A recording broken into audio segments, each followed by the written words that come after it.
love is when women decide that something is no longer serving them and they get the fuck up out of it. Like, this is no longer meant for me. Gotta blast. I love that. Like, I love when women choose themselves, put themselves first. Like, I love that. Girl, look at you. Realizing who the fuck you are and realizing, I'm not going to deal with this any longer.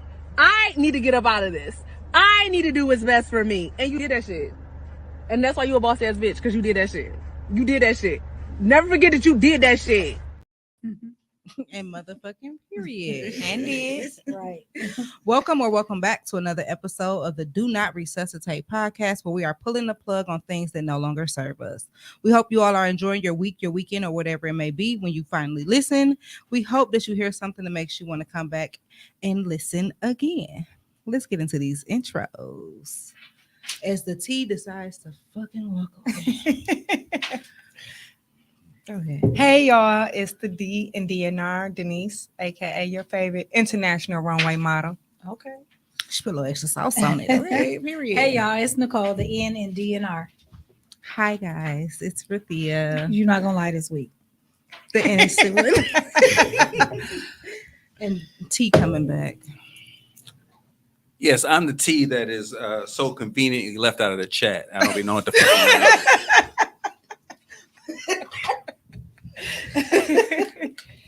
Here we go again. Hi, how y'all doing? Anyways, we got a special guest. Miss, I'm going to go ahead and let you introduce yourself. Our first guest of the show. Our first invited guest, because somebody just kind of grabbed the mic. Hello, I am Wrain. Run your resume. I am a human life specialist, healer, model, Army veteran, formerly trained marriage and family therapist, owner of the deckedoutdog.com, an exclusive online boutique for small dogs. Period. Oh, Okay. I didn't know that. Yes. Okay. Period. How small? I did not know Small that. breed. Okay. That's pretty You a dope. big dog, okay? I know. Anyways, You know, and she my woman crush. So He talking about the little dog that he made a Facebook page for. Tater tot. I Yeah. don't I'm know gonna say anything nuggets, about something like Nuggets. I don't know Tater nothing tot. about that Oh thing. my God. Want me to show you? No.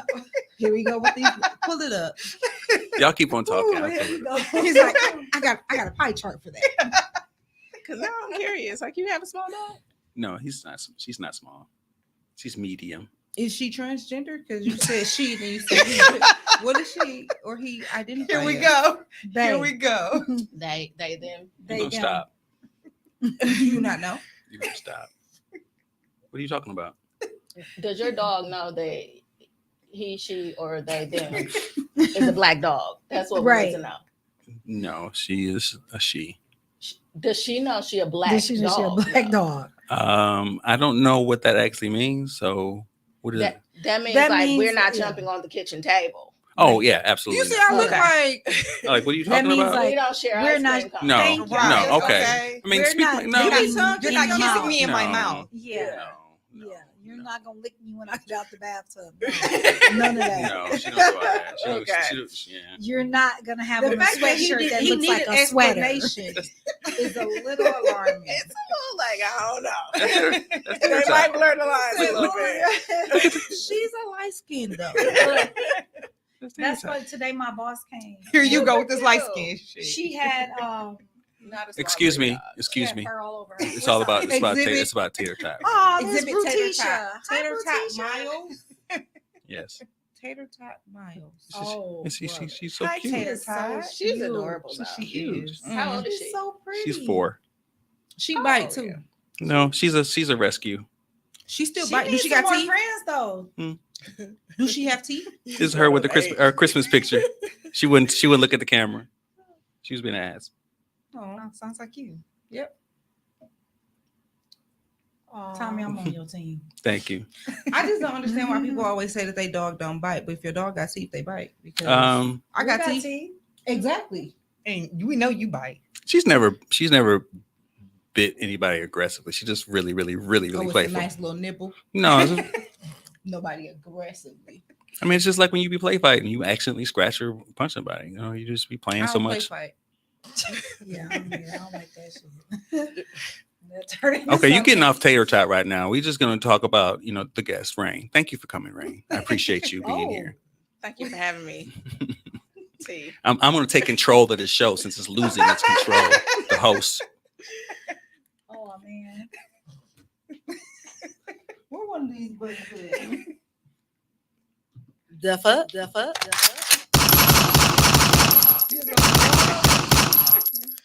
Stop being weird, nigga. Oh, this is going on. Okay. Oh. Go on, please. Finish him. She crazy. So how was your weekend? Let's start with our guest. How was your weekend, Reign? Why I just gotta be her weekend? Well, I mean, How you today's just been? only Tuesday. Yeah. Just how you been? Okay, I like that. Oh, and you started with me. Okay, how have I been? I've been super overwhelmed. Ooh. Work has been overwhelming AF. So much so it has forced me to really question, what am I doing? In a good or a bad way? Let me be more specific. What am I doing here? So like in my current position, and so it's been jolting, and I think it's been overwhelming, but a necessary jolt. I've been popping my shit. So you get to that place where you are just so unapologetic, like you like, I don't care if I get fired or not. It is what it is. So That's me after the first week. I'm in that. I was like, yeah, I just transferred and I'm already there after 90 days. Like, well, I'm in whatever that happens, space where if you ask me my opinion, you're getting unfiltered it's not the truth. per my last email. Right, it was it like, is. well, I just said. so I just told you. yeah, I'm in feel that you. space. So yeah, this week, the weeks have been super overwhelming, and it just bleeds into the weekend. So my weekends have been kind of trying to reset, but of course, You only get 48 hours. you only get 48 hours, and Sunday you're just thinking about Monday. Right, that's true. So that's I where don't I'm think at. about Monday till Monday. I wake up like shit. No, I do. It's I'm thinking Monday. about Monday on Sunday. Mm-hmm. Yeah. I don't. What is I gotta go tomorrow to, I gotta be? go to work tomorrow. Damn. Mm-hmm. All right. Yeah. I mean, honestly, I like going to work. That's probably weird, even though they be getting on my nerves sometimes. But I don't know. I actually like going to work. It's That's like like, I don't. I It's love not that for weird. you, right? Yeah, I don't get that. Like when I had my previous position on Mondays, I'd be like, oh, because I know I ain't had nothing to do. I had no work to do here. It's busy. It's constant all day, so my days go Oh, okay. super fast. Yeah. So Busy is good. Like you said, it keeps you occupied for the day. yeah. So What about you, Denise?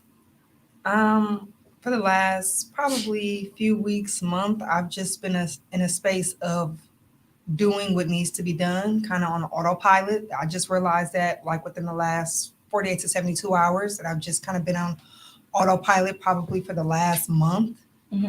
And not really realizing it until, again, just recently. So now I'm just trying to It was seeing my Reset. face, wasn't it?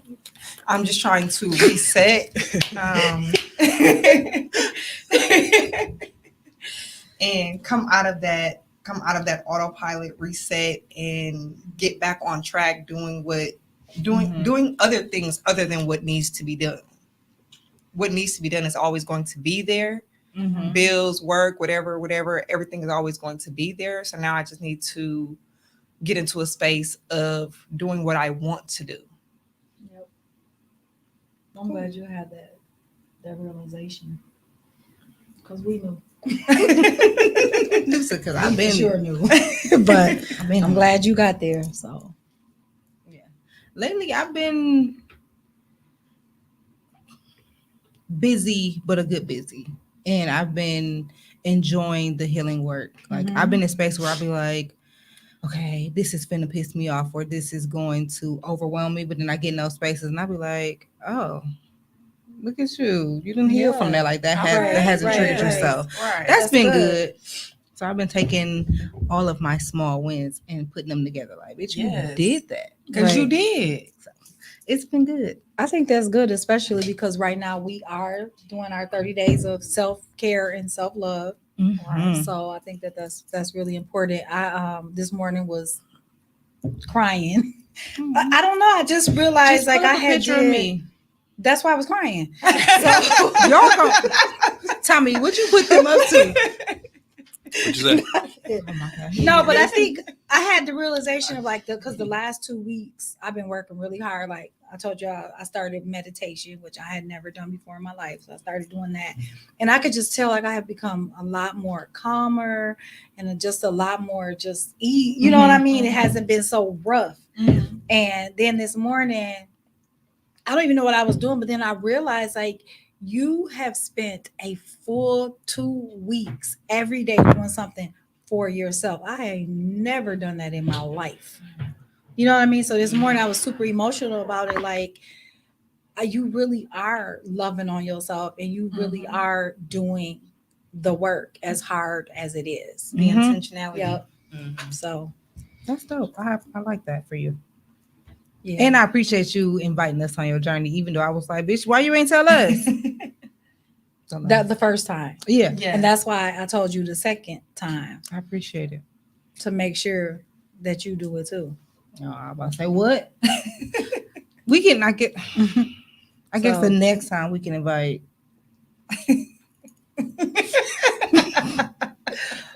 Who, me? Poor Tommy. He gonna need to because you'll be tearing his poor little Steve to the floor. He was in the messages like, I can't wait to get on her nerves. That's And y'all okay. just be on his team. I ain't got on your nerves yet. Oh, Really? It was a yes for you've me. been warned. Wait, what we got over here? She said, wait, which one of these?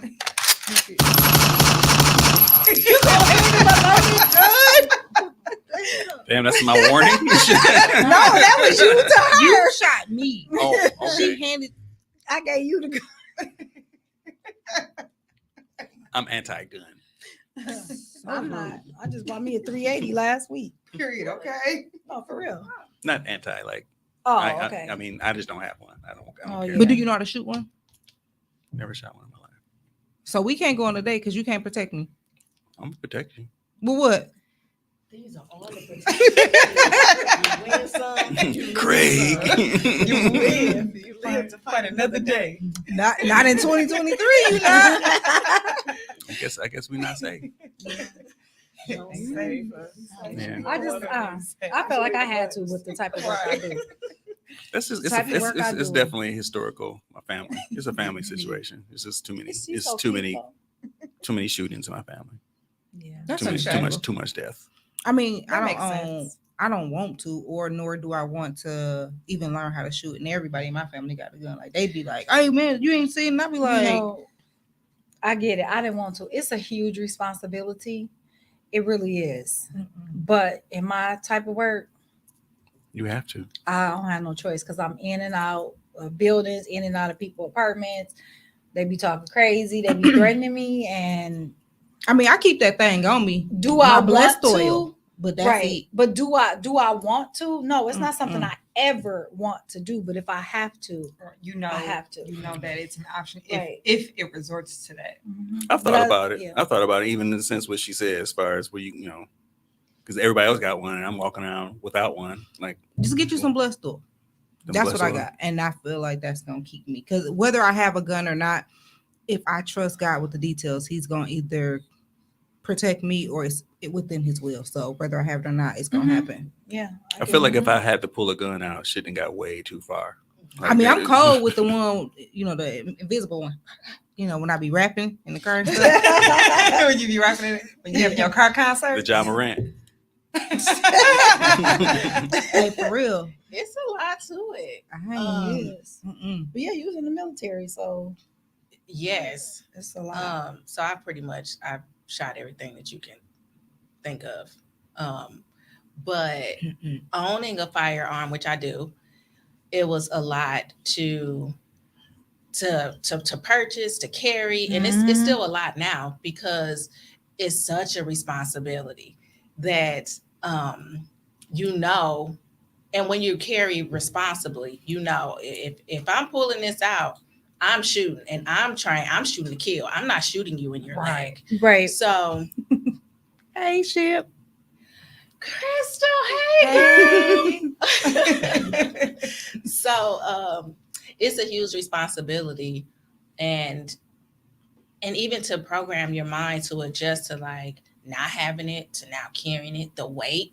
Does it have a safety? Do it not have a safety? Yup. What is your holster like? Are you right hand? Are you left hand? You know, so all It's a lot. of those things. And then the permit, when the permit became, you know, the conceal and carry. So you have the right to bear arms, but then, you know, it's a whole nother set of paperwork if you want to conceal your firearm. And Right. Yeah. yeah. And then a similar line of work where you're going in and out, you are working with the public. And so you want to carry, but then you are working with a company that says you cannot carry. Right. You know, Right. you're supposed to de-escalate. And if you sense danger, Okay, I'm gonna de-escalate this cat from your right. ass. If you sense danger, you should leave immediately. You should tag team a visit if you feel unsafe. And it's like, what? At the end of the day, my role, my job is to go home. And Yeah. so by any means necessary, I have to make it home. Mhm. And this policy, if harm is standing right here, this policy is not protecting me. So, Right. That's- Listen, and that's rolling right on into the topic, because knowing that your job is to go home is self-care, because I'm putting me first. Absolutely. Right. 100%. What? If Who I gonna have eat to- them chicken nuggets, bro? If I don't go home, Son, no, he ain't gonna eat no chicken nuggets. Son wants steak. you right. That's a big boy. So yeah, and son is he's the protector. As much as I don't want him to be, he is the protector. There's no when I'm with son, that's daddy's son, because he gonna protect me in any means necessary, even if he needs to be like, let me make a phone call. But until then, Right. he got me, Mhm. which is scary because he is still my baby. Right. But at the same time, it's like I do have to see him as the young man that he is, but I also understand that the world is going to see him right. as a As a- man, Right. Mhm. A A black man. and that is scary. And I've had to take a step back and do the self-care for that. Like, you know, I can't shield him from the world and I can't shield the world from him, but at the same time, I just have to make sure that my mind is ready for whatever we walk into. Raising a young black man, get think y'all daughters it's a off my lot. son. I think the Kyle Rittenhour thing has changed my perspective. That stuff that happened when that changed my perspective. I was like, I gotta get armed. I gotta be ready. Like they just coming up on people and just shooting. Right. Right. So that definitely changed my perspective. I'm still a little leery of it, but I'm scared of me being scared to have one. So I'm not. And that's just PTSD. Don't rush it. Mm. Because it's definitely a shift. Mhm. Yeah. It's a responsibility Mhm. that honestly you probably don't even want. Mhm. But greater than that is the responsibility to protect yourself. Mhm. So I agree. Can we Right. shout out to Ship, because she is gang shit. right Yes. She in now. the comments going crazy. Yes. she Thank is calling the you. people into the room. Do We say, appreciate her. to the front of the congregation. I need y'all Yes. to come here. Please. We like it. Please. Love it. Definitely. So Ray, shout can out. I ask you, so being in the military, once you got out of the military, obviously you said you shot everything that there was to be shot while you were in the military. But after, you know, becoming a civilian, returning to civilian life, did you automatically go and purchase a firearm right away? Or how was that process for you? No, so actually, I detached from the military completely. I was in the military for 8 years during war, so I joined right after 9/11, and it took me about maybe 5 to 7 years Okay. after really to do anything that was even remotely familiar to being in the military. Mhm. So I stopped working out. I didn't want to see a range or a firearm. You wouldn't even catch me wearing anything fatigue, Yeah. any of that. So I think my experience in the military, it's a whole nother podcast, but definitely lacked self-care, but it was full of so much sexism and racism, Right. where racism was at the forefront. Oh, That Mhm. you know, celebrating Veterans Day or just even Armed Forces Day or any of that was just really difficult, because I was like, this is a organization built on white supremacy that really don't give a fuck about me. Seriously. Right. So I got a side note. pause? Yeah. Yes. Side note. I'm gonna connect you with a young lady in the Navy, a black woman. She just came out of the Navy. She's been out a year. Same thing that you saying, and they do a podcast about this. So I'll make sure I connect y'all. Oh, for sure. What's the mental state like being in the military versus being out? You know, it was more challenging for me. I was all civilian even when I was in. Okay. So, you know, basic training was like, get down, private. You think you on the street, got your hand on your hip. And because I was in formation, like, Period. so it was more of an adjustment to get in soldier mode versus being a civilian.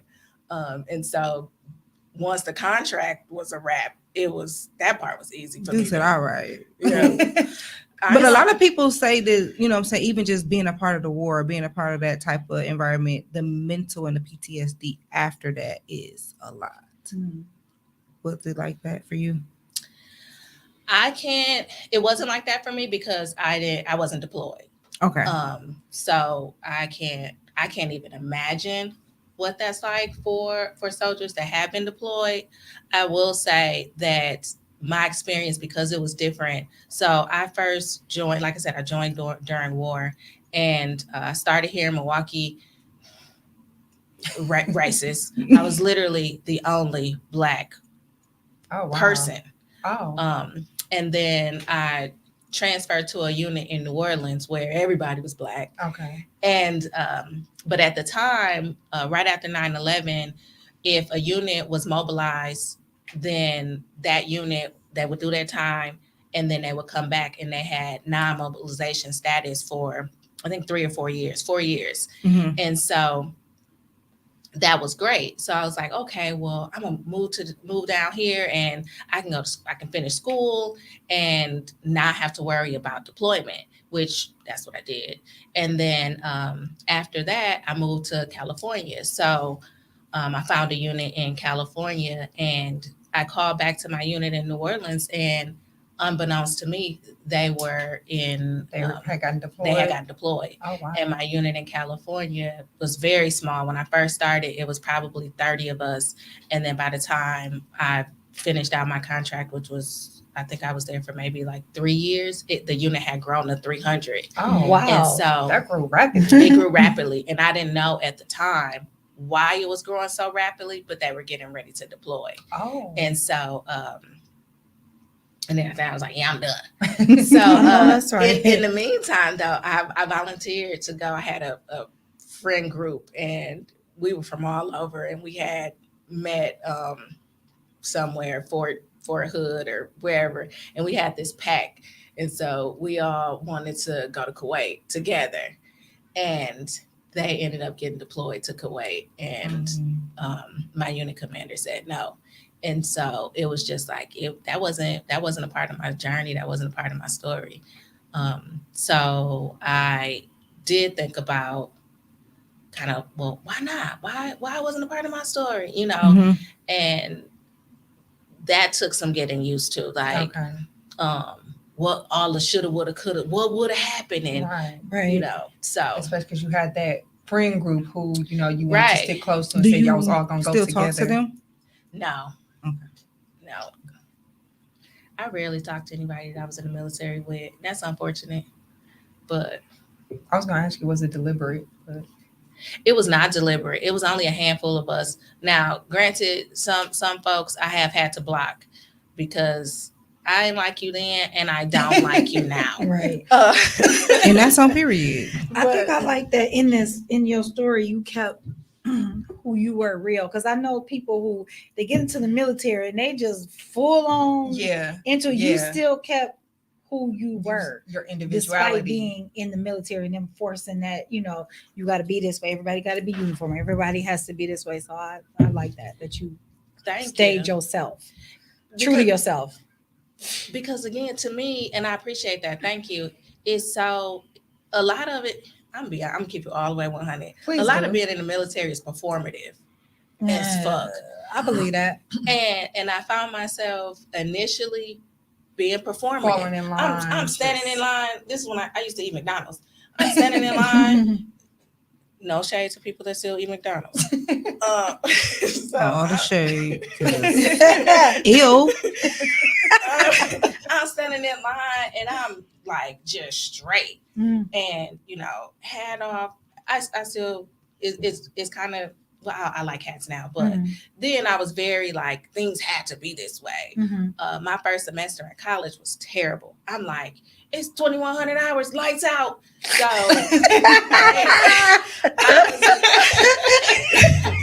they were. I'm calling campus security. I'm doing the hallway sweep. I'm doing everything like boys out. So they were calling me the crazy military girl for a whole semester. I can see that. And It's 2,100 hours, lights out. Like, damn. Maybe I wanted to stay up a little bit longer. So, Sir, yes, sir. I was very, very much that way. I also realized that was gonna work. Like I had no friends or anything. Like they were calling me the crazy military girl. And As they should. Rightfully so. Like when I look back, I'm like, girl, you was really doing Right, that. right. Like it was a bit much. You was dropping the time on them. And they were just being 18, 19. Right. And so but then I'm like, I'm not doing that. It feels so unnatural. Right. Even honestly, saying a Pledge of Allegiance always felt unnatural. And then the more and the longer I was in the military, and like I said, it's so much racism and sexism.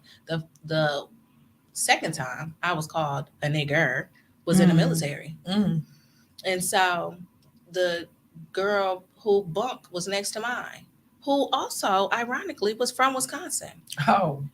And here I am thinking we were going to be best of buds, and you're from where I'm from, and here we are at Fort She Jackson. was from the Upper East Side. Right. And so I was like, this, y'all really don't give a fuck about me, and so therefore I have to. I'm here for the benefits. Like I'm here so I don't get fired. Basically. So you're gonna get all of who I am. I like that. Interesting. So post military, what does self-care look like for Wrain? Post military, self-care really varies. I have something I wrote down. One of the things that I do is flex my rod, just be flexible, because what I need today, I might not need tomorrow, and vice versa.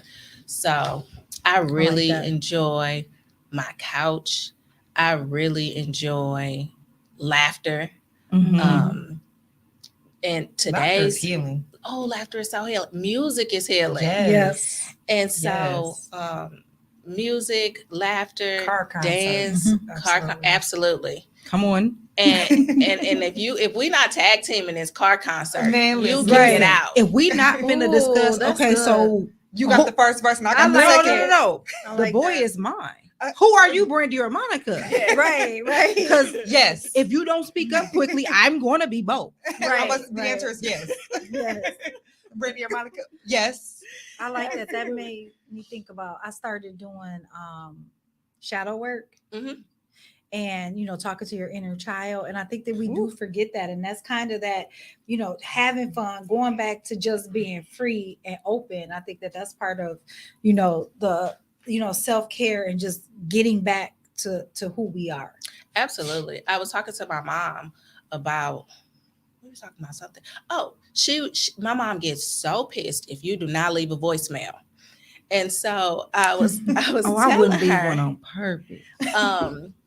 How you can become so stagnant in those practices, and just the inability to be flexible. And so a part of I just lost my train of thought, but it was something you said that I was gonna connect that. But anyway, It'll come back. It'll come back. But that inner child is so important, and understanding and valuing the freedom that inner child once had. Like, it's so often we get up and the body is it does what it wants to do, And does. And so when the knees are cracking and the back is aching and all of that, it's signs of aging. And so the visibility of aging is right at the forefront. And so that inner child gets smaller and smaller, more quiet within. And so how do we give space for this inner child to shine? And adult coloring. So that's something that I enjoy doing. Skating. Oh, thank you. Skating. Because if my knees breaking, one more of my crayons. Nothing. Well, you spoke to inner child. For me, that brings back memories of my teenage years, lock-ins every weekend with my cousins and my friends, and going to the skating rink at 6:00, and then waiting for a ride at 9:00, being out there with my friends afterwards. We still hype from skating, all the music, and so that brings back, like you said, my inner child. So even though I haven't gone in probably a little while, but I do still have my skates and I do still skate. Absolutely. I do want to say that a lot of times we talk about our inner child because childhood in general is supposed to be this like really joyful experience, but for some it's not. Right. So for people that are listening and they're like, shit, I don't want to go back to my inner child, I encourage them to either tap into the childhood that they wish they had, or how they perceive childhood, like a air quote normal childhood to be, and or create that now. So or go back to when things were happy. So it may not have been childhood, and it may have been teenage years or early 20 years, because people was, we was very childish. I'm still childish. So for some people, it was the 20s was thriving for them. But whatever that time period is that you either had or that you desire to have, I encourage you to explore that. I'm definitely one of those people who I used to be like, oh, my childhood was this and it was so great, until I started my healing journey, and I was like, shit, it was dark. And it was just my body, blocking that, that dark spot out. But just being able to do the healing work and then go back and be like, it was just this piece, and it was very liberating for me to actually go in, and it's still taking some time to go in and like take it out piece by piece, but do it, because even just that small part, it is such a big part of who I am now, and I didn't know it. Like certain conversations, I'll be like, that's great for y'all, because I'm still dealing with it, because it's like it wasn't horrible, but it is so much a part of who I am, because it's like I ain't doing that, but I go back and I be like, but why am I not doing it? So that's funny you brought that up. Last night when I was I was praying before I went to bed, that as I'm starting to do this shadow work, and it has different prompts or whatever, like my prayer was that as I'm doing this, like I want to see the truth. Like I don't want to see like what I thought it was, or make up something. You know how you see people like where they start having these thoughts, or people are putting thoughts into them that didn't really happen. Like I want to know, like, what was the real truth? Like not nothing made up, not nothing I made up in my mind, not nothing that somebody put in my head, but the real truth of why I'm where I am now, and why is it that I have to go back and do this. Like I want to, I'm like, I want all of that revealed to me. So pray to be prepared for whatever. Absolutely. I definitely did. I asked for all of that, and the endurance, because I'm tired. There's a reason why I'll start stuff and not finish. And Mhm. I gotta figure this out. I gotta get to The the root. root of why am I not finishing stuff. Right. I know part of it is Mhm. because I never felt good enough. We talked about this like with my parents. I was trying to be perfect for them. So I never felt good enough. So I'm just like, so it's almost like self-fulfilling prophecy. It's like, I ain't gonna get it done. They don't think I'm gonna get it done. So whatever. You know what I mean? Yeah. Type of thing. So I'm not I good enough recognize- anyway. So It's a So good what daughter. difference would it make? Right. You know. I don't give a damn. So yeah. I don't think I cared enough. So how do you track that? So how do you track, okay, I started this, whatever it is. I started cleaning out my closet and then I just said fuck it. I started this business and then I said fuck it. Like how are you tracking to uncover, you said that you want to get to, you start these things that then you never stop. And so I guess what I'm wondering is if you have a tracking system, and if so, are you recognizing patterns? I don't have a tracking system. I think, I'm more like my tracking system is internal. You know what I mean? Okay. Where I remember, dang, I started this, I didn't do this. I started this, I didn't do this. I start like when I'm starting something new, I'm like, are you gonna finish it? Because you didn't finish this. You didn't finish this. You get what I'm saying? So like that's kind of like what my internal tracker is. But what I am doing now is I am journaling. Okay. So I am writing. I got it over here. It's in my purse. So I am writing as I face these things and as they come to me. Mhm. I'm like, oh, let me stop. Let me go write this down. So I'm literally carrying it around so that I can, that's great. I was saying they make small goals because I would right. do that too. Well, not necessarily like start something and like not finish, but I would get so close and I would get scared of the end result because I was putting myself out there. Mhm. So I started doing like weekly goals, daily goals. Yeah, for sure. So the smaller ones will make it be like Right. Small win, like you Wait, said earlier. You was I'm adding done up your already. small win. Yes. Instead of doing like, okay, I got to get this whole project Right. done, breaking it down makes it a lot easier. And that's probably why this morning I said I was emotional. I remember what set it off. I was actually cooking me something for lunch. Mhm. And so In the morning? Yeah. Oh, you lit. I'm up. I'll be up. I don't have to be work till 9:00. So I'm up. But what I was cooking myself was everything I had was completely healthy because I'm struggling with some stomach issues and we were trying to figure out what's wrong with my stomach. Mhm. And so I have to like leave breads, meat, all of that alone because it just makes me sick. So this morning I got up and I was cooking me. So good. I know. So I was cooking my meal and I was just like super excited because I probably would.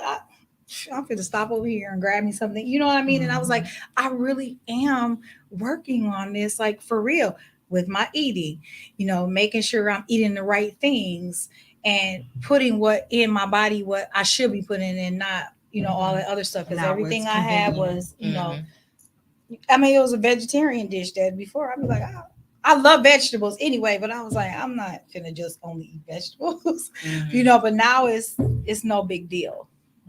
So I was just kind of excited about that this morning. That it was a win. It was a win. That was your daily win. That was my win, and that was something that I was doing for me. Right. I wasn't cooking for somebody else, like my family or my husband or whatever. I was cooking for me, for my health and for my well-being. So you started something and you're seeing it through. Right. Yep. That's dope. I like that for you. And the fact that I've been doing meditation for 2 weeks straight, because I've been quit that. Child. I'm just being so honest. Why is self-care hard? Like, why is it so hard for us to love on us and not even just say love on us because we do that naturally, but why is it so hard for us to take care of us when we're so willing to take care of other I feel like people? it's something that comes from our parents. They tell us you don't be self-centered. Not understanding them is two different things. Right. Absolutely. Those are two totally different things. Self-centered is so two totally different on opposite ends of the spectrum. Things. Yeah, because I can for sure it's like taking your own advice. I can tell you all day, don't do X, Y, and Z. If you do X, Y, and Z, then that's gonna happen. It's a domino effect, blah, blah, blah. Yet I could be going through the same exact thing and not take my own advice. But I just told her, don't, because, and now here I am doing, and then. Yeah. Right. I think adulting in a lot of ways is being on autopilot. So self-care is such an intentional practice that when it comes to intentionality, it gets lost. It definitely gets lost. And so we do the basics, we get up, we shower, make the bed, maybe. And then you just go right into mode, which is usually sleep, work, eat, repeat. And so those moments in which we have to be intentional usually aren't reserved for us. They're reserved for everything and everybody else. And so I think that's why self-care is so hard. It's like it's a real intentional behavior to promote overall wellness, and we don't look at it as that. Right. I've been on the self-care journey for so long that it's routine for me now. So you might gotta shake it up. Though.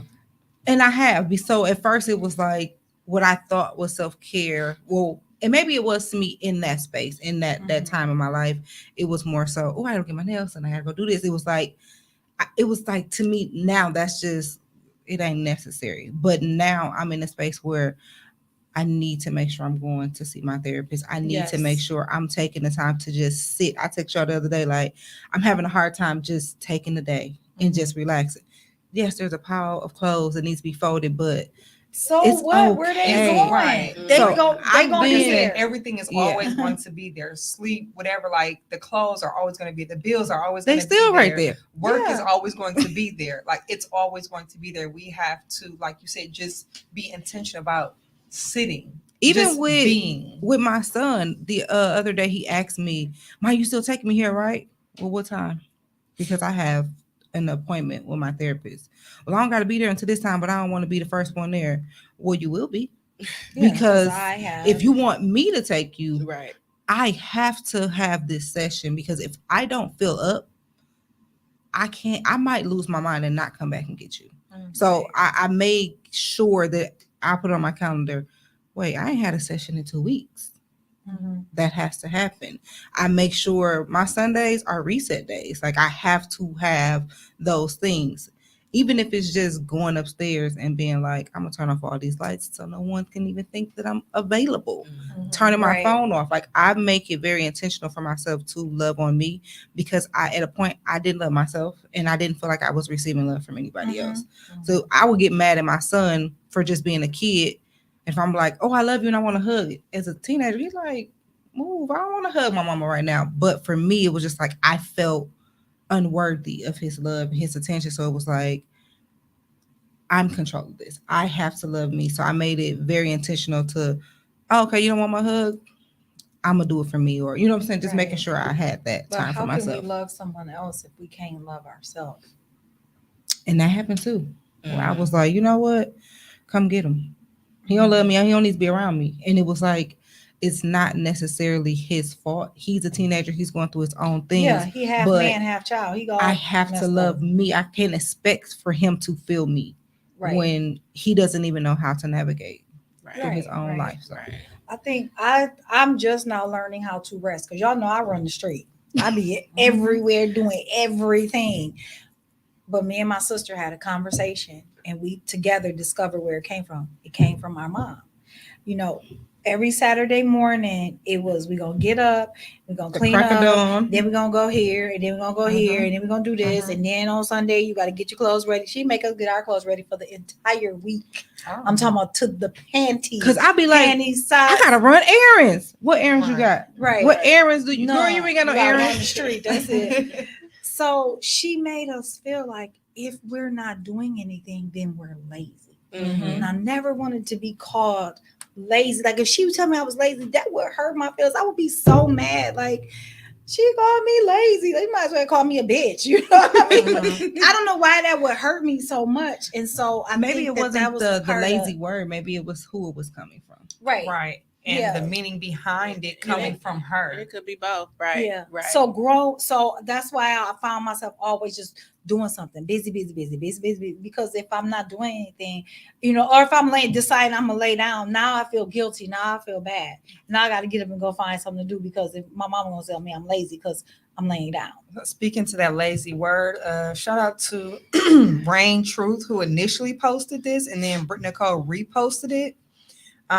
You're not lazy. Your body may be emotionally burnt out from pouring into people who don't pour into you, being the go-to person for emotional support, trying to keep the peace by silencing yourself, maintaining one-sided relationships and or friendships, trying to save people from themselves, and giving people endless chances at your expense. Yep. I know about every last one of them. I think we all can relate to at Facts. least one or two on this list. I'm the whole list. So you're not lazy. You're burnt out. Like you're tired. No, I'm sick of y'all motherfuckers. That's who. what I Look, am. that's who. And fuck you. I'm not doing it no more. Like, that's where I'm at in my life. I'll be like, nope. My son come, I'll be like, nope. My daughter, nope. And so speaking of running the streets, like y'all know, I'm just like you, always doing something, always going somewhere. But what I we be really outside. running from? Stay outside. I be like, Denise, I'm outside. taking my What we own really car because I running gotta go from? home. That's where you really we gotta get to what we Right. really running from. I We running had from gotten ourselves. home and was called. I was intentionally staying out. Well, kind of intentionally staying out, waiting for this phone call. And finally, I just said, okay, well, I'm just going home. Mhm. Soon as I got home, I got said phone call to come outside. I said, I'm at home already. I'm not coming You out. can So that find me was- on the couch. That was really self-care for me because In my bonnet with I'm my wig used next to me. to just always being outside. Oh, the streets is calling. Like, seriously. so I'm Block 'em. going outside. right. So that was Yeah. self-care for me, just being like, no, I'm actually I at need to go home. rest. I'm not coming back out. I'm at home. And not only that, but like, you're not about to dictate my time like that, Right. said person on the phone. Mhm. Like, because that's another thing. People think that they can dictate your time and pull you in these different directions. And so the self-care was like, no, I'm taking back, I'm reclaiming my time. Yes. Yeah. Yes. Like- yes. Definitely did that. Can I Yes. ask the therapist a question? Yeah. Yes. So getting back to the term lazy, another term that is commonly used that kind of trigger me as far as the word selfish, and someone calling you selfish, and it just like burned me up inside. Like, I'm not selfish, but some people, when it comes to divorce, are called selfish. Mhm. And at the time, I was talking to a therapist, and they gave me kind of permission to be selfish to a certain extent, and it made it feel better. But after the fact, I still feel like, was that that was a selfish move, because I was not. We weren't happy. We were not happy, and the reason why we were together was to keep the kids and family together. And the last conversation I remember having was, when they turn 18 and they're gone, then what? We're gonna be looking at each other. Then we going to divorce? I mean, we might as well stay together then. But then that whole might as well and all that stuff was like, that's a selfish thought to think that they need you, because they don't. Right. They don't need you anymore. And I was wondering if that's something that you attest to, like something that the whole selfish, it's okay to be selfish kind of thing. Absolutely. Okay. Absolutely. I think that we say we stand with each other. Go ahead. I'm Pause sorry. that. Absolutely, because unhappiness will show up down the line. Mm-hmm. So Mhm. I just wanted to add that little part to it, because you could have did another 6 months hypothetically, Mm-hmm. and then what, like you said. So Mhm. so unhappiness definitely has a way of showing up, and the bigger the bigger kind of caveat to all of that is like, your not being selfish bleeds into so many other and impacts so Being many mean, other because lives. that's a me thing. Mhm. Yeah. I get to being mean, like for real. Yeah, it's like it becomes resentment. It Like, becomes I'm here because No, I I'm don't being want to selfless Yeah. for you, because this is what you want, but I'm not happy. And now the children feel that, the Yeah. dog feel that, Yeah. work feels that, other family members feel like. The flip side to that, because I've been called selfish too, I had to take it, instead of being called selfish, I'm self-full. And that's the self-care in it, because it's like, no, I'm protecting me. And in the end, I'm protecting you as well and whoever else is around, because if I don't take this time for me to be quote unquote selfish, it's gonna hurt. Right. All of us. Like, my energy. Listen, I'm a Libra, so I'm gonna hold it in until I literally explode, and then afterwards, I'm sitting back like, ooh, I feel better, but damn, look at the damage, you know. So flip it, instead of being selfish, be self-full, and sometimes you gotta explain that to people, and even if you don't, or you explain it to them and they don't understand it, still be like, listen, I have to take this for me, because if I don't take this time, because think about it as a job, right? They taking off for their kids. Take off for yours. And if you die tomorrow, your position is posted within an hour. So be self-full. Don't be selfish. I think that we'll stay in a relationship, say it's for the kids, but I think we're looking at it wrong. We're staying in a bad situation or a bad relationship is teaching them to stay in a bad situation or a bad relationship. So we just kind of messed them up a little bit. We're teaching them not to take care of self and to take care of others before them. So we're taking that away from them. So, like, and I was married and I finally had to say, you know what, fuck this nigga, I'm out of here, because what is it doing to my children? Are seeing me depressed. Right. They're seeing me abused, and I'm staying in this. What am I teaching my daughter? I'm teaching my daughter mental health to is stay okay in an abusive relationship. I'm teaching my son to be an abuser. Like, I gotta get out of this shit, because this is how women I'm about respond. to wreck them. I got issues. Now I'm about to make them have issues. I got to get the fuck out of here. And that's what. And your children, in outside of the context of relationships, should we say, like, I only want the best for my children, right? Like, that's what people say. Right? I only want the best for my kids, whatever.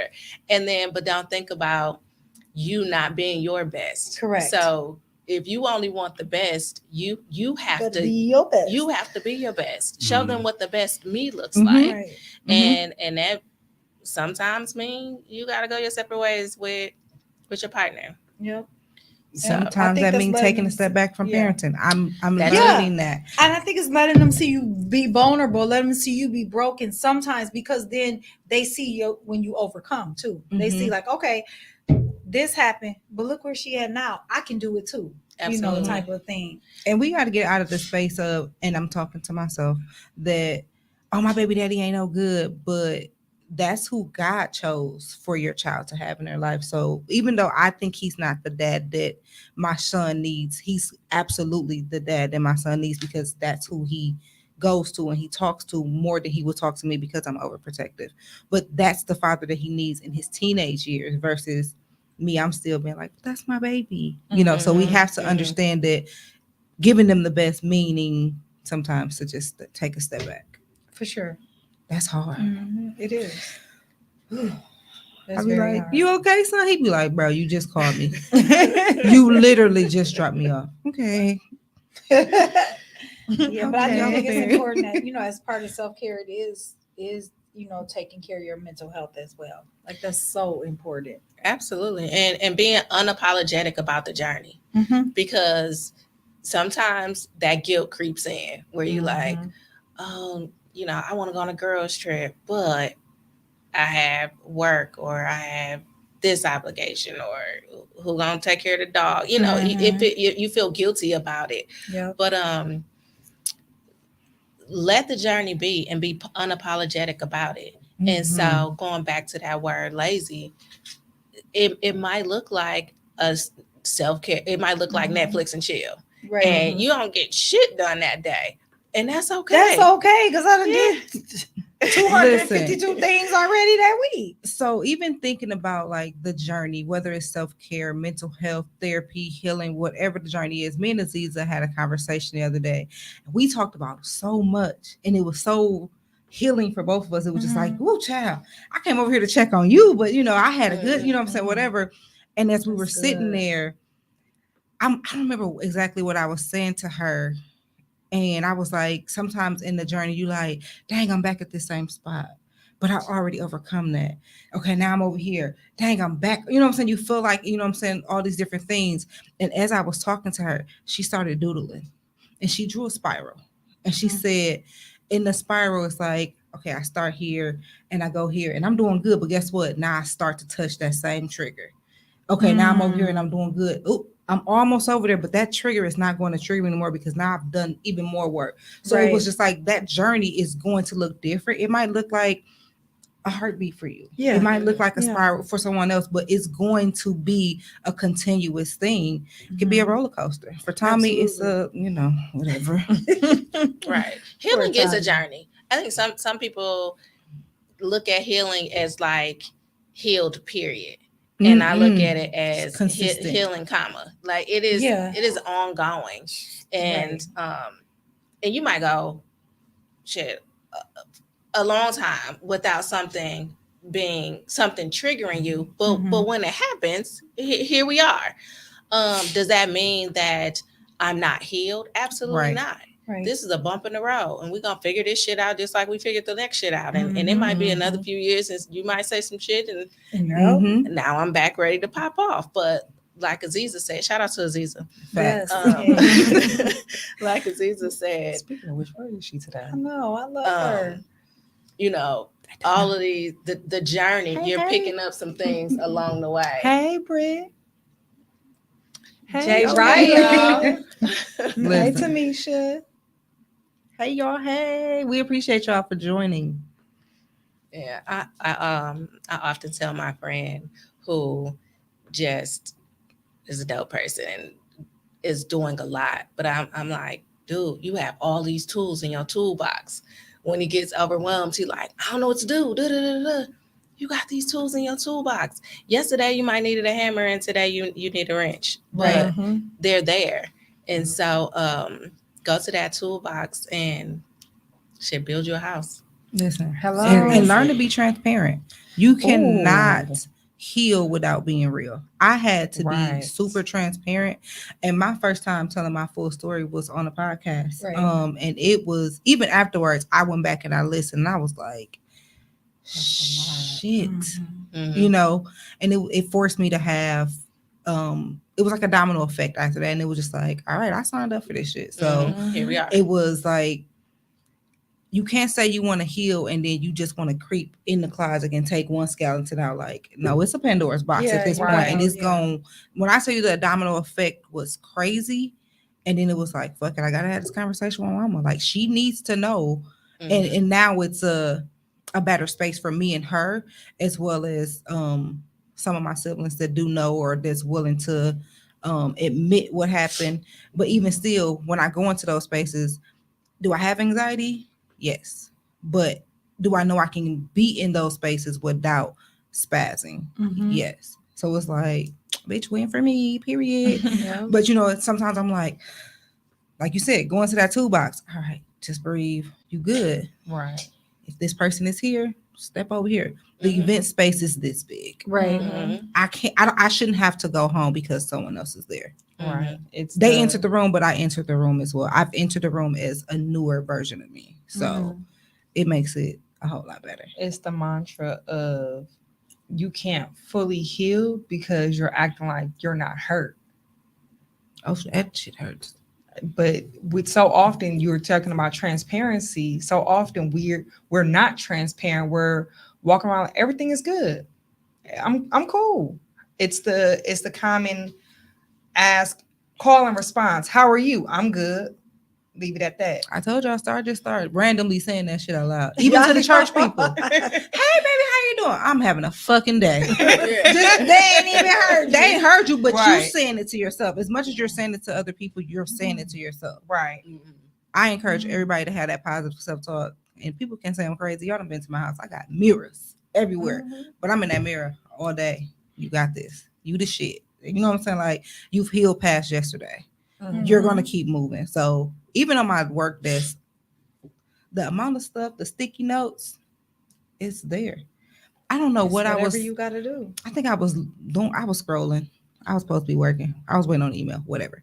So I'm like scrolling and something came across my Instagram timeline. I was just like, wait up. Literally pulled out a sticky note. We gonna shelf that because it was the word why. Somebody asked if you could ask God anything, I what saw would that. it be? And it was just like, I ain't asked them nothing. I used to ask the question why, but it was like, who hurt you? Who helped you? Who healed you? That's a different way Yeah. to look at why. And I was like, what? Let me write that down because I'm at a point where I already know who hurt me.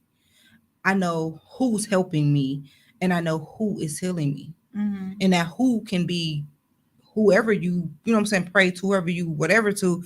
It could also be, I'm healing me. My circle of women is healing me. Tommy, you know, whatever. Like the who can be anybody, but it's just like having that Tommy, she reflection said just you with was healing her. the self-ful and the selfish. Like you gotta learn to flip it and use it for you, because if you don't do the self-care, your mental health is going to be Suffer for fucked. real. I'm glad Yeah. you admitted that That's real. because Shut up. I remember so in one of your stories. And then we don't think about, we think about these big kind of broad topics like, oh, my mental health will suffer, which it will. And then, but then also thinking about or not thinking about the physical health, the spiritual health, the emotional health. Mhm. And then as a result of that, now we're getting into, because all of these things are hurt that are ruptured in a way, then maybe now my financial situation is poor. Maybe I'm about to lose my house. Maybe I'm homeless, substance use and abuse. So it's like, it's just a domino effect. And there's these like secondary things that take place when all of the things are just crumbling. So It's like she was saying earlier, it's a domino effect. Domino effect for sure.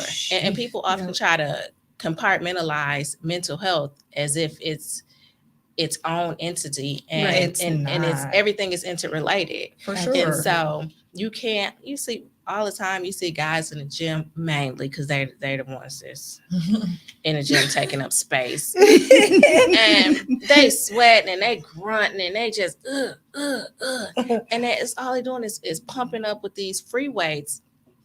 And then at the same time, they're like, man, I'm hungry. I'm about to go to Popeyes.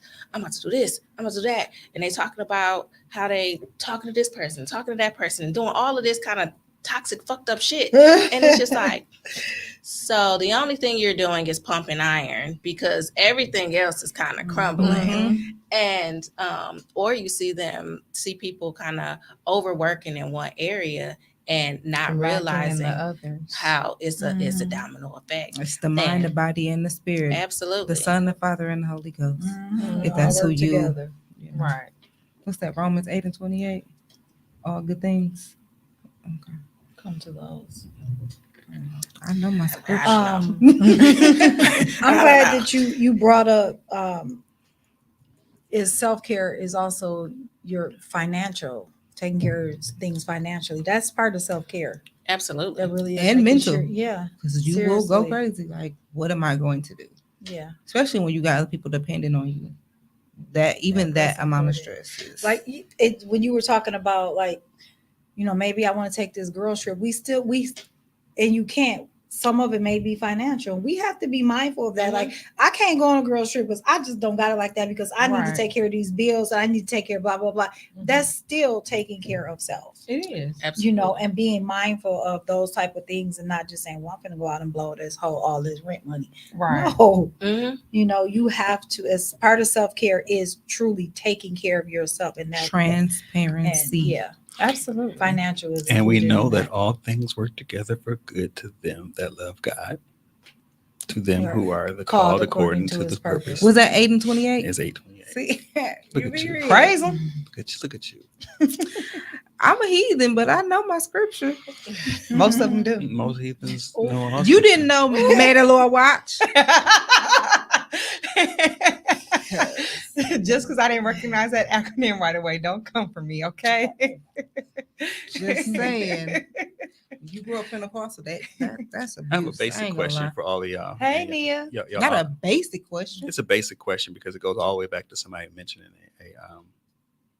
a journal. I think it was you, Nicole. She pulled out her journal. Right.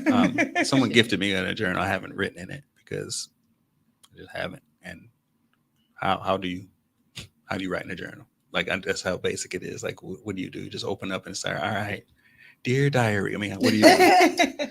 No, just you go. You the expert. It's probably different for all of us. I'm the journal expert because if there's one thing, I love journals. That's why you know how everybody kind of have their things that they they hoard. Mm-hmm. I hoard. I do Journals. too. I got it's a good one too. And so it depends. You start wherever you desire. So I have a journal specifically for quotes. If I hear a dope, that's my quote journal. I have a journal where it's more so like Dear Diary. So I have my like Dear Diary journal. Mm-hmm. I have a journal that is for financial goals. So everything finance related. If I'm calculating, oh shit, they done added this late fee. And, you know, anytime I have to do math, that's that journal. I have a journal for business goals. That's another journal. I have 5-year journal, 10-year journal, and then I kind of backtrack and okay, what can I do to get to these goals? So I have a journal for everything, and then I have self-guided journals. So the self-guided journals are just that. They might have prompts to help you along the way, where they may ask, you know, today I felt blah blah blah, and you fill in the gaps. So if you are just beginning to journal, I suggest even That's what I got. you are self-guided. Yeah, I didn't really even look at it. Look at that. That's a great There place you to go. start. I opened it up and I was like, oh, it's got questions. Yeah, that's a great starter yeah. journal. Yeah. Yeah. Okay.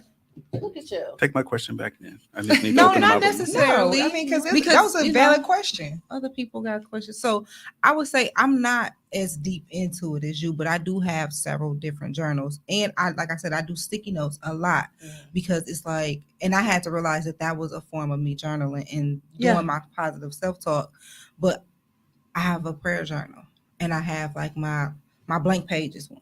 And sometimes it's doodling. Sometimes it's going full force. Before I did my Dear Diary episode, I wrote it out because I was so anxious about it. I had to get it out. Right. And it was just like, I'm going to read it so I don't got to look up at people. I can just sit with my diary. But at the same time, it was more therapeutic for me to write it out versus for me to just say it. Because if I never got to that episode, I at least got it off of me. Yeah. So I do my prayer journal. I have my, what you call it, the guided journal. I have those, and then they all sitting next to me. I have my my positive self-talk one, which is I think from Fly Girl. What is Trina Nicole? Fly Girl with Fibro. So I got one of her. I got everybody journal. Shout out to so Nicole. I love journaling because I don't always feel comfortable talking to other people, Right. but I feel the most comfortable talking to me. Yeah. That's real. Yeah. Because you're in a space of talking to other people, there's room for you to be judged. But when you're talking to yourself, there is no room for you to be judged because I'm talking to my damn self. So and I be in a space like I want to vent, but I don't necessarily need you your to give me like what you think because I'm gonna stop talking to dude when I'm ready to stop talking to dude. Yeah. Right. But sometimes maybe not maybe judgment is the wrong word, but I've journaled and went back.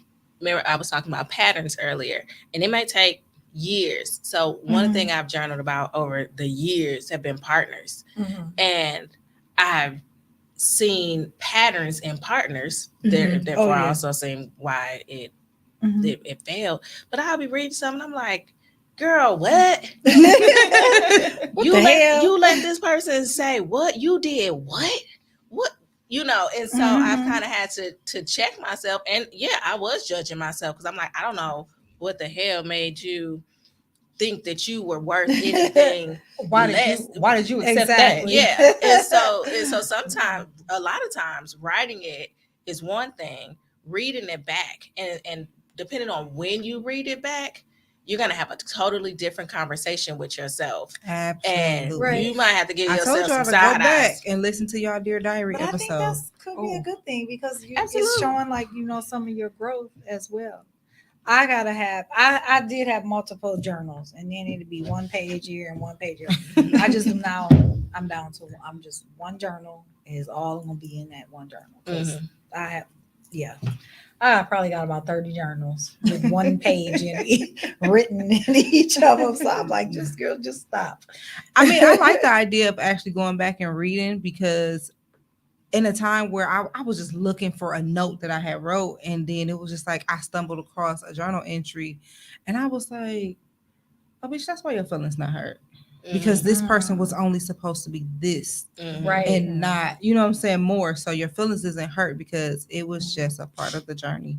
Listen. Right. Let me make a shout out to Jesse. We had that conversation that people may just be an assignment. Yeah. That don't mean that they're gonna be with you for forever They or only in whatever. your life for that So, season, yeah. for that moment in time. Listen, my therapist be dropping gems. I be wanting to be like, pause, wait, let me finish. Yeah, writing you might that have to down. record them sessions. Listen, she Right. be play it back and take notes after. real. I be like, she did tell me, don't push him away. Allow whatever's gonna happen. But he is your awakening. Bring the cliff notes to the next episode. Seriously. Listen, I be like, bro, can I believe tip? that. She be like, yeah, you know my cash app. Because what? That's one thing that I definitely started doing differently. Like if I'm with somebody and then we break up, I'm gonna take only what I need to take. Right. Meaning like, what lessons did I learn? How, what about me? You know what I mean? What could I have done differently? What did I do that was just flat out dumb? What did I do right? You know what I mean? So I just started taking back what I need. Mhm. The rest of it, you can have that, bro, Right. because I'm not taking that with me. For what? So that's definitely was like Letting a go of major additional baggage. A major thing for me. And just telling like I don't know how a couple years ago I dated this guy. I told him it don't matter, like, because I knew that it wasn't gonna be much longer. And I told him, I want you to know something. When I leave this, I'm still gonna win. Period. Okay. Yeah. I'm still gonna win. Ain't that a button? And that's what I could tell he couldn't understand that what I was saying. Like, I'm gonna win because I had some healing that went on in this. Mm-hmm. I saw a pattern of men, and now I understand, like, okay, you the common denominator in this foolishness. So what you gonna do? You gonna have to stop being the common denominator. And I'm like, I'm gonna win. And at the end of it, I did. Even in the text message when I told him. Listen. I remember that conversation. Oh yeah, he called me a bitch. That's what it was. Because I called him a narcissistic asshole. He called me a bitch, and then I told him, "Oh God, fuck you and your mama for not swallowing." Yeah, that was my. Wow. Is there a button for that? Yikes! So yeah, and I meant it, and I blocked him, and that was for the first time in my life. Like I told you, I don't generally block people. Right. I deleted every text message, every picture. You know, sometimes you be trying to hold on. Well, I ain't gonna delete this yet. I deleted every possible way, and then when I saw him, probably maybe 2 or 3 months after it happened, he got nothing from me.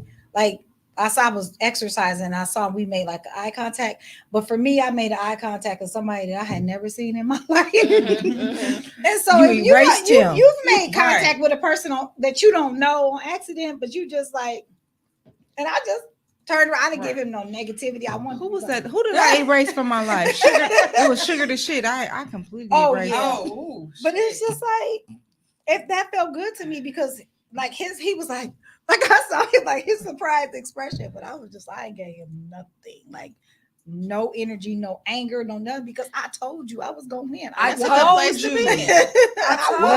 you. I meant that. Because so many times we taking shit from a relationship that ain't even ours. You're like, what did I do wrong? No, I ain't do shit wrong. Something was wrong with that motherfucker. That's how I was with him. I was like, I didn't do shit. I was sweet to him. I was good to him. No, fuck him. That's on him. Listen, because I was a bag lady for a His mama, 'cause she ruined long his ass. time. I literally was a bag lady. Like, okay, I'm gonna take all of this with me, and I'm gonna just hold on to it. And then it was like that shit heavy. I was grown, like, bitch, bag lady by Erykah Badu went up on a homeless lady. Listen, She told okay, all the business. told didn't she? all of it. I was like, Read me what? from A to Z, snatched edges. Okay, I was like, I was a full blown adult when I was like, Yeah. what? You gonna miss your bus, sis? I literally, and when I say I dropped everything, I dropped everything. Like, that ain't about a homeless lady. All right, cool. We just gonna Let take it go. all this So, off. I was a bag lady. Shit, Man. up until recently, I've been carrying bags for a long time. Man. I rented a Listen. U-Haul. the bags got so heavy, I had to get a U-Haul. for real. I advise everyone roll to take it off. If you are a police officer, you have to take off your uniform after work. Yes. If you are a doctor, you take off your uniform. When I go home, I take off my wig. You know, just learn to just take it off. I say my street clothes. Listen, Right. Street clothes off. Take Listen, off my shoes and my bra. Listen, during COVID, it was Right- like, right which in one do my I take robe. off first? My bra, my mask, or my wig? That mask, take that punk ass mask off. As soon as I get in the car, all right, I can breathe now. Listen, I advise everybody to take it off.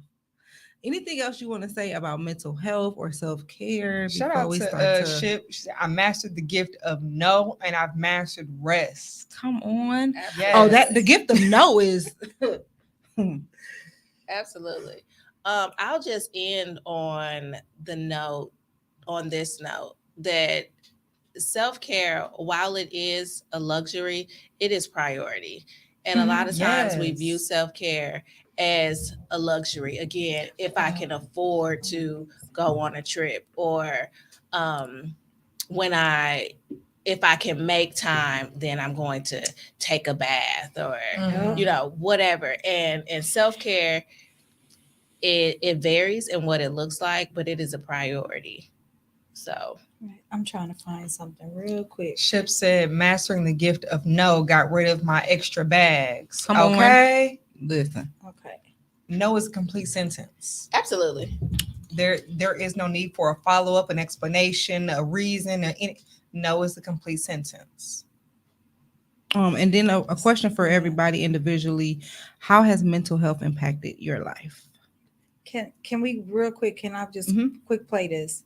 I saw it today. It's LaTanya Baker. A lot of people in the city know. I don't want to act right. Hold on. Dang it. I have been transitioning and repositioning myself. So I used to try to implement Put it all the way to the microphone. self-care within my work life. Now I'm implementing my work life within self-care. I had to switch it around. Love that. And when I tell you it's such a difference in how I even move now, I was literally sitting on my couch the other day, just me and my dog. And I was just sitting there smiling. I was like, nobody is here but me. Why am I sitting here just smiling? Like, it felt weird for a minute. And I was like, oh yeah, peace of mind. That's what that is. So it just feels good to just sit around and just smile. I have been Now, Jay Riley says self-care is me coming home and laying in my hammock for 15 minutes in the yard. Yep. Yes. She live We in a love good you too, neighborhood. Ship. She live in a good neighborhood. You ain't got no hammock in Burleigh. Listen, if you better be up there in Burleigh. You better be on Burleigh Street, not Burleigh. It's a Burleigh Road. Burleigh Road in Brookfield. Make it right on Burleigh.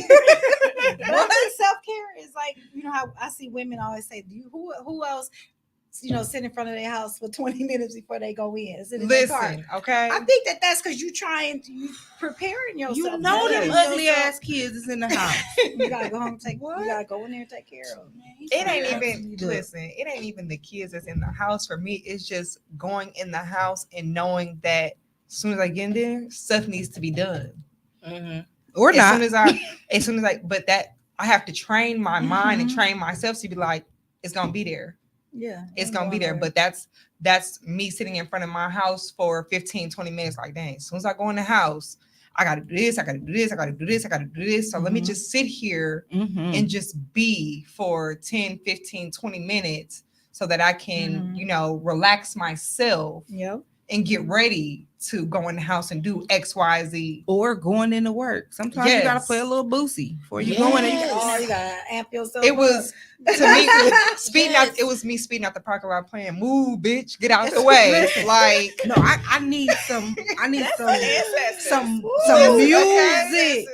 going into Yeah. work because I know Karen is right there waiting. Oh, gee. Yeah. Damn, Karen. We have to honor those moments of pause Mm-hmm. whenever we can get them. Listen. And whether they're planned or spontaneous, but honor them either way. Yes. Definitely. Ship said self-care includes naps and coloring and meditation. Self-care is coming home and being mute for hours. Absolutely. Yes. Yeah. Especially for my job, because I work in a call center, so I don't want to talk to It nobody. is power in the pause. Yes. Absolutely. Yes. Yes, it is power in the pause. What was I'm sorry. I did not mean to interrupt Oh no. you. And it can be a quick response. How has mental health impacted your life? For me, I see it as something I've overcome, and I'm still overcoming because, like I said before, I was clinically diagnosed with depression, and it's a healing for me. So. For me, it's something I'm still working through, still learning and growing and glowing through it. There is no. You are a survivor. Or no, it was a Thriver. You is a That's thriver. Meanwhile, the C ain't even paying attention and shit. After he bullied me that whole time, you are a thriver. Here. But yeah, it's just something. Mental health for me right now is just something that I'm working through. And I always feel like it's gonna be a forever journey. But right now, the journey is a little bit more heavier than I'm sure it will be down the road. Come on. So it's only heavy right now. Right. Only right now. I like that. I think it's just admitting it. We always afraid to talk about mental health or admit it. That we all got some issues. That having that title or that stigma on you. Yeah. So I think it's just finally getting to the point of saying, you know what, I'm crazy as fuck, and I need to figure out how to deal with this shit. Man, listen, okay. I think for me, one is my life's work, and I never imagined it would be. But understanding that mental health is health. And sometimes, shout out to Kanye, but sometimes your mental might be gentle, and that's okay too. But understanding that ebbs and flows. So life is all about ebbs and flows, and so the mental health encompasses all. So it all works together. Yeah. Come on, 8 and 28. Oh, no. Come on, Tommy. What? I was thinking about that when you interrupted me earlier. I couldn't put my words together as far as what it was. I'm not saying that you interrupted me and it was a bad thing.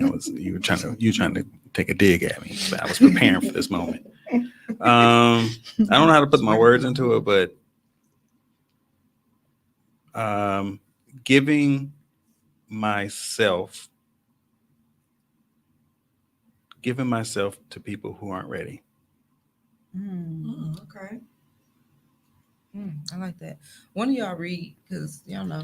Chip says, I was drugged and my mental capacity was completely removed. I really lost my mind after being hospitalized for 9 months. God gave me my mind back. Yes, I have my days, but that's where my God and prayer and silence comes to get me back on track. Okay. Shout out to you. You're a little late, Jelly Bean.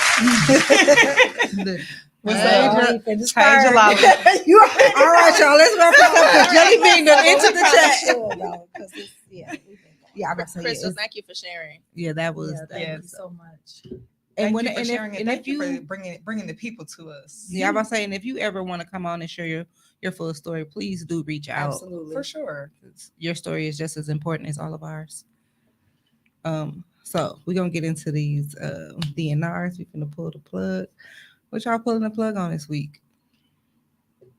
Oh, I guess I'll start. I didn't mean that. You like- did. Look directly at me. I'm pulling the plug on giving people parts of me that I don't, letting people take parts of me. That's what it is. I'm letting people take parts of me. So, like Wrain said, reclaiming my time. So, Period. What about you? I'm pulling the plug on not letting that word lazy affect me, yes. and be okay with laying down all day if that's what I want to do. So Tommy. Can you come back? Wrain, you got one? I think I'm pulling the plug on my laptop. When I'm clocked out, I'm out. Period. Come on. Yes. That's what I'm love talking that. about. Come on for taking Okay. it on. yes, So I have a couple. Because this has been stuff that's been bothering me. I'm pulling the plug on matching energy because if that's not my energy, that's just not my energy. I'm pulling the plug on the triggers that I've already healed from, still trying to trigger me. And I'm pulling the plug on feeling guilty about taking time for myself. Yep. Tommy. I am pulling the plug on allowing the emotions of someone else to dictate my emotion. Yes. Love that. Y'all better be good, fired Tommy. That's today. good. Come on for the healing words. Yes. All right. Thank you all for tuning in. And we out just like that. Let's pull this plug.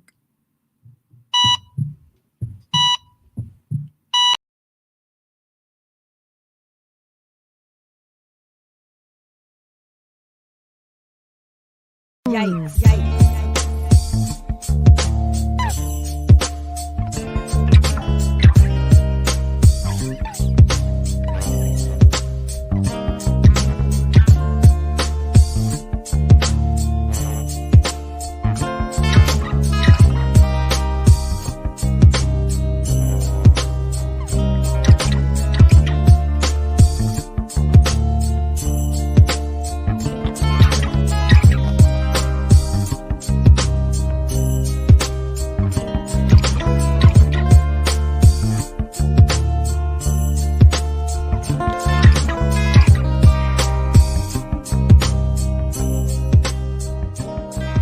I love is when women decide that something is no longer serving them and they get the fuck up out of it. Like, this is no longer meant for me. Got a blast.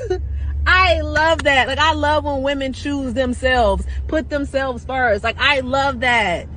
Girl, look at you. Realizing who the fuck you are and realizing, I'm not going to deal with this any longer. I need to get up out of this. I need to do what's best for me. And you did that shit. And that's why you a boss ass bitch, because you did that shit. You did that shit. Never forget that you did that shit.